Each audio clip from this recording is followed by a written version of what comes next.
প্রশাসনের গতিতে চালু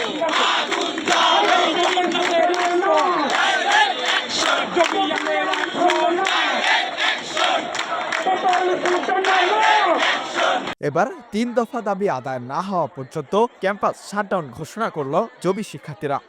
বৃহস্পতিবার কাকরাইলে আন্দোলনরতরা এই ঘোষণা দেন। এই পর্যন্ত খালি আশ্বাস দেওয়া হয়েছে, কিন্তু হচ্ছে পরবর্তী যে আজকে যে পদক্ষেপটা নেওয়ার কথা ছিল যে শিক্ষা উপদেষ্টার সাথে বসা, তার এখনো পর্যন্ত কোনো প্রকার কোনো সিদ্ধান্তও আসেনি। এখন কি শিক্ষা উপদেষ্টার সাথে বসছে না বসে নেই তাও কোনো প্রকার আমাদের জানানো হয়নি। আসলে এখন আপনারা কি করতে চাচ্ছেন? এখন আমরা যতক্ষণ না পর্যন্ত আমাদের এখান থেকে কোনো ফলশ্রুতিমূলক হচ্ছে ফল না পাবো ততক্ষণ পর্যন্ত আমরা এখানে অবস্থান করব, এমনকি হচ্ছে প্রয়োজনে আজও রাত কাটাবো।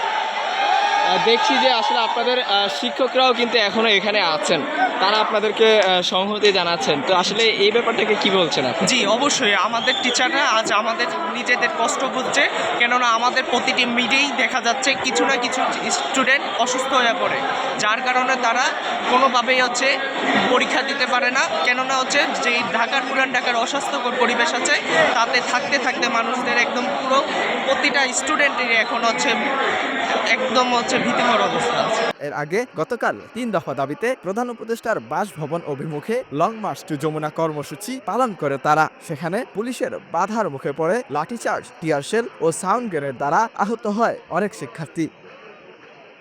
শিক্ষার্থীরা বলছেন ৩ দফা দাবি আদায় না হওয়া পর্যন্ত রাজপথ ছাড়বেন না তারা। তাই তো গতকাল থেকেই কাকরাইল মসজিদের সামনে অবস্থান করছেন তারা। এখন পর্যন্ত স্পষ্ট কোনো ধরনের কোনো বার্তা আসেনি, তো আমরা এখন পর্যন্ত এখানে অবস্থান করছি যতক্ষণ পর্যন্ত না আমাদের 3টা দাবি সম্পূর্ণরূপে স্পষ্টভাবে মেনে না হচ্ছে ততক্ষণ পর্যন্ত আমরা এই আন্দোলন কর্মসূচি চালিয়ে যাব। বিশ্ববিদ্যালয় রূপান্তরের পর থেকেই শিক্ষক, আবাসন ও অবকাঠামো সহ বিভিন্ন বিষয়ে সমস্যায় ভুগছে জগন্নাথ বিশ্ববিদ্যালয়ের শিক্ষার্থীরা। আরিফুল ইসলাম, বাংলা ফ্লো, ঢাকা।